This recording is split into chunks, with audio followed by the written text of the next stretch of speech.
আসসালামু আলাইকুম। ঢাকা বিশ্ববিদ্যালয়ে শিক্ষার্থীদের গণপিটুনিতে নিহত মাসুদ কামাল তোফাজ্জলের মরদেহ দাফন করা হয়েছে।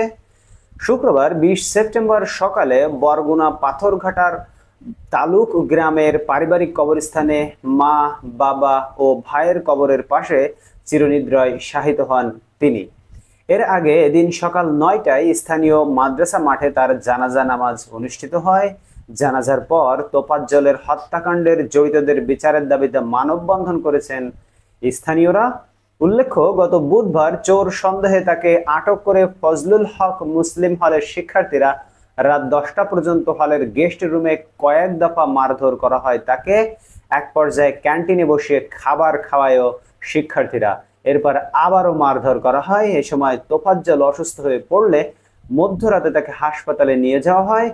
সেখানে চিকিৎসকরা তাকে মৃত ঘোষণা করেন।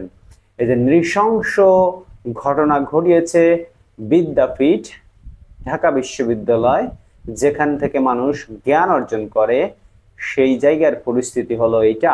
এই যে এর আগেও আপনারা জানেন, বাংলাদেশের অনেক বিশ্ববিদ্যালয়, চিটাগাং বিশ্ববিদ্যালয়, রাজশাহী বিশ্ববিদ্যালয়, এমনকি বুয়েটে, যেখানে আবরার পাহাড়কে নির্মমভাবে পিটিয়ে পিটিয়ে হত্যা করা হয়েছে, ঠিক তেমন ভাবেই তোফাজ্জলকেও নির্মমভাবে পিটিয়ে হত্যা করলো ঢাকা বিশ্ববিদ্যালয়ের কথিত নামধারী মেধাবী শিক্ষার্থীরা, যাদেরকে বলা হয় জাতির কর্ণধার, ভবিষ্যতের কর্ণধার। এই হচ্ছে গিয়ে ঢাকা বিশ্ববিদ্যালয়ের শিক্ষার্থীদের বর্তমান অবস্থা।